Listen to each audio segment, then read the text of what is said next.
बिल्कुल बढ़िया। जूली मैम, पहला सवाल कविता जी के लिए कौन सा? यस सर, मेरे पास अराउंड 300 शेयर्स है द्वारकेश शुगर्स के एट 91। 300 शेयर्स हैं द्वारिकेश के एट 91। क्यों लिया था जूली मैम? मतलब ट्रेडिंग वेडिंग का मन था या सोचा था लंबी अवधि के लिए द्वारिकेश रखूंगी? नहीं नहीं नहीं, लंबी अवधि के लिए नहीं था, थोड़ा प्रॉफिट कमा के निकाल दूंगे ऐसे ही सोचा था। हाँ, शुगर स्टॉक्स वैसे वही होते हैं, थोड़े से सिक्लिकल ज्यादा हैं। हाँ। तो स्टॉप लॉस नहीं लगाते जब आप ट्रेड लेते हो जूली मैम आमतौर पे? नहीं नहीं, ये जब मैं ये 1 1.5 साल हुए सर लिए हुए, जब इनिशियली लिया था, फिर उसके बाद वो मैं बोला आएगा आएगा करके फिर छूट गया है वो। हाँ, वो ट्रेडिंग वाला इन्वेस्टमेंट चिपक गया है, 1 1.5 साल से रखा ही रह गया है, भाव भी हाँ, नहीं आया और बोला अभी आज भी बड़े। 25 30 रुपए हाँ नीचे ही चल रहा है। हाँ कविता हाँ, जी तो क्या उसके। करूं?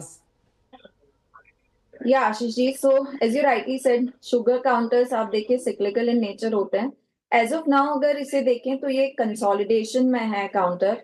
62 से लेके 68 का एक कंसोलिडेशन बता रहा है अभी मुझे लगता है। और अगर upward journey higher time frame पर देखूं तो अपने सारे एवरेजेस के नीचे ये ट्रेड करता हुआ दिख रहा है।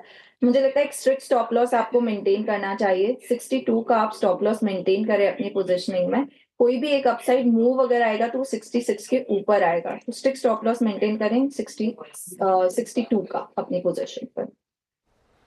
62 का स्ट्रिक्ट स्टॉप लॉस 64 के आसपास चल रहा है, इसलिए मैं कह रहा हूं स्ट्रिक्ट स्टॉप लॉस मेंटेन करिएगा। फिलहाल के लिए आप होल्ड कर सकते हो। इंदौर से शिल्पी जी जुड़ती हुई। शिल्पी मैम, हाय, गुड आफ्टरनून। शिल्पी मैम, आपको कितना टाइम हो गया? Good afternoon. मुझे 2 साल हो गए हैं। और खुद ही स्टॉक आप चूज कर रहे हो? मैं और मेरे हस्बैंड मिलकर स्टॉक चूज करते हैं। मैं Okay. पहले एजुकेशन में ही थी, मैं एज अ टीचर थी। फिर मैंने 2 3 साल से ड्रॉप किया हुआ है। 2 साल से मैं स्टॉक मार्केट में आप दोनों ने ड्रॉप लिया है, बच्चों का क्या होगा? हाँ। शिल्पी मैम, पहला सवाल कौन सा? मेरे पास आइडिया फॉर्ज है। 175 शेयर्स हैं एट 1012 रुपीज के। ये जब आईपीओ आया था उसके बाद ही लिया था मैंने। आइडिया फोर्ज 175, 1000 प्लस, तो बहुत दूर हो गया है। और ये लॉन्ग टर्म के हिसाब से सोच के लिया था शिल्पी मैम? पढ़ने में तो खैर कंपनी अच्छी लगती थी, सबसे बड़ी ड्रोन मैन्युफैक्चरर वगैरह वगैरह, लेकिन आईपीओ के बाद से ठंडा ही पड़ गया मामला। ठंडा पड़ गया तो सेल और एवरेज करना चाहिए इस पे। है लूजिंग ट्रेड, पता नहीं। कविता जी बता, कविता जी, ये आईपीओ के समय से ठंडा ही पड़ता चला गया, ये एवरेज करने लायक स्टॉक है या अपनी गलती पे और ज्यादा पैसा झोंक रहा हूं मैं? क्या करना चाहिए और बने रहना चाहिए नहीं रहना चाहिए? 450 लॉस हो रहा है। Yes, so Idea Forge as of now 634 के लेवल पर है। आपका बाइंग रेट काफी ऊपर है।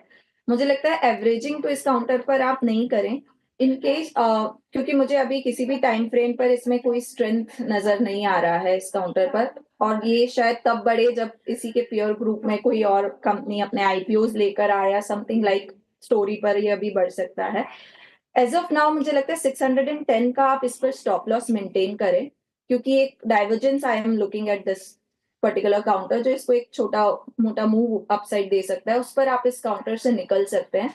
और आई सजेस्ट कि अगर although it is in drone and all, but defence से मुझे लगता है BEL is the better counter जहां पर आप अपनी पोजिशनिंग कर सकते हैं। तो जो पैसा निकले उसको आप भारत इलेक्ट्रॉनिक्स में डाल सकते हैं for the price target of 360 380। हाँ, एक बेहतर विकल्प है। स्विच करना ज़्यादा अच्छा है बजाय इसमें रुक के इंतज़ार करना कि लॉसेस की भरपाई हो। स्ट्रेंथ वाले काउंटर की तरफ मूव करिए, वो है भारत इलेक्ट्रॉनिक्स, जो कविता जी को पसंद आता है। महाराष्ट्र से सुरेखा। सुरेखा मैम, महाराष्ट्र मतलब कहाँ से? संगमनेर तालुका। संगमनेर, शिरडी के पास संगमनेर है हाँ ना? हाँ हाँ, बराबर। सुरेखा मैम, पहला सवाल कौन सा? सर मेरे पास इरेडा है 630 शेयर्स, और मैंने 260 से लिया हुआ है, तो क्या करना चाहिए? एरिडा है 207, 207। हाँ नहीं, 260। 260, हाँ ओके। और 220 पे चल रहा है, 260 पे लिया हुआ है, 220 पे चल रहा है एरिडा। ये आपने लॉन्ग टर्म के लिए लिया था?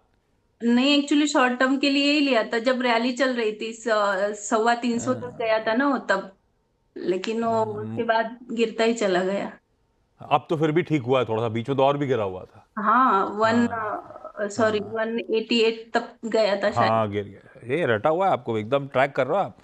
हाँ गिर गया था अच्छा खासा, अभी फिर भी ठीक है, लेकिन करना क्या है कविता मैम बताएंगी। 260 की खरीद है मैडम। तो 260 की आपकी खरीदी, 220 पर एज ऑफ नाउ काउंटर है। एक बहुत अच्छा inverse head and shoulder formation का ब्रेकआउट दिया है काउंटर ने।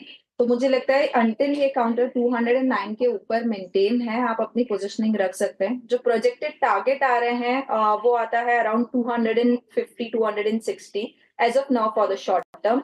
तो आपके बाइंग रेट्स आपको मिल सकते हैं। स्टॉप लॉस मेंटेन कीजिए 209 का और होल्ड कीजिए अपनी पोजिशन को। ओके जूली मैम, अगला stock. Sir 170 shares of UPL at 569.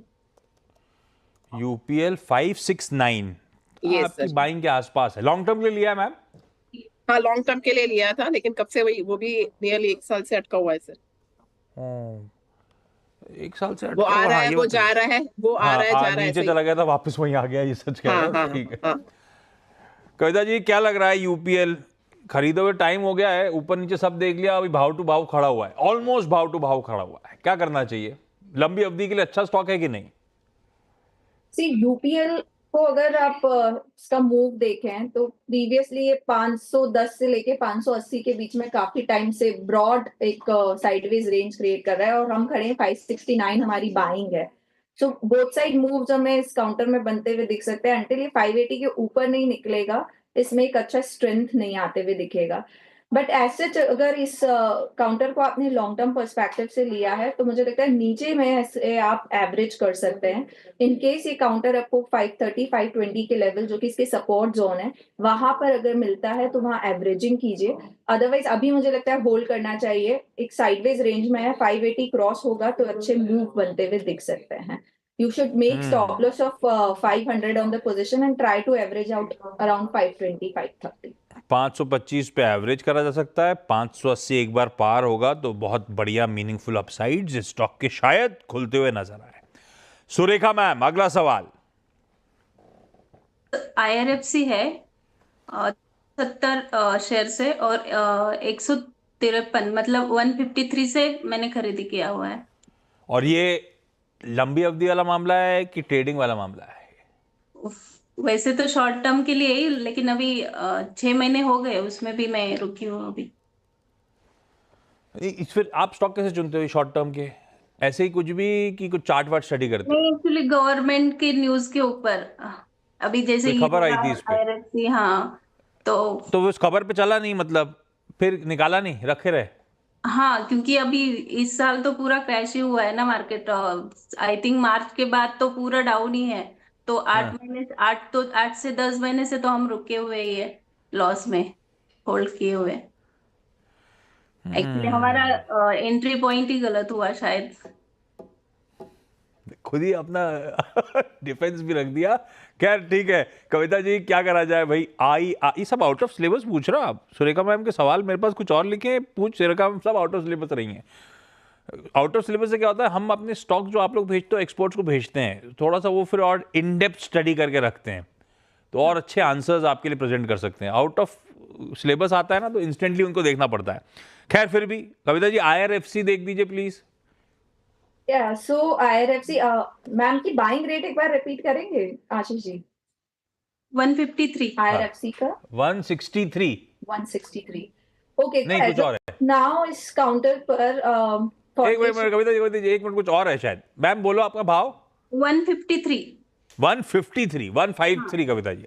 हाँ। ओके, सो आज तो काउंटर 158 पर है। ये एक अच्छी ब्रेकआउट अगर काउंटर 160 के ऊपर देता है, जो कि इसका double bottom sort of breakout होगा, मुझे लगता है अभी आप इसमें काउंटर में बने रह सकते हैं। यस्टरडे इटसेल्फ भी एक अच्छा कैंडल फॉर्मेशन हुआ है।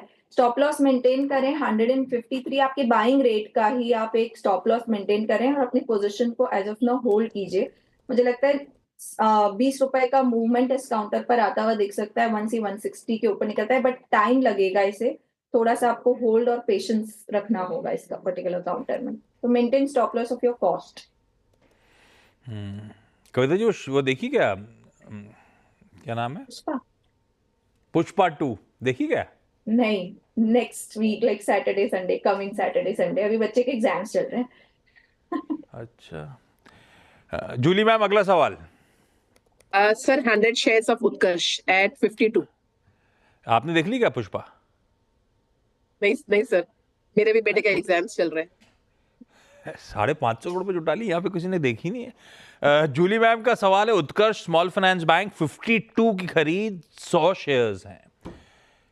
52 वाला 35-36 पे आ गया है, अच्छा खासा दूर हो गया है, क्या करें अब इसमें कविता जी? उत्कर्ष बैंक एक बेस बनाने की कोशिश कर रहा है 34 के लेवल पर। मैम, अगर ये काउंटर और अपने 20 EMA को क्रॉस करने में है अराउंड 37, जनरली काउंटर जब एक अच्छा 20 EMA को क्रॉस करता है तो अपसाइड मूव मिलता है, जो कि 40-42 तक अभी मुझे एज ऑफ नाउ दिख रहा है। एज ऑफ नाउ आपको स्टॉप लॉस मेंटेन करना चाहिए 34 का और अपनी पोजीशन में बने रहना चाहिए।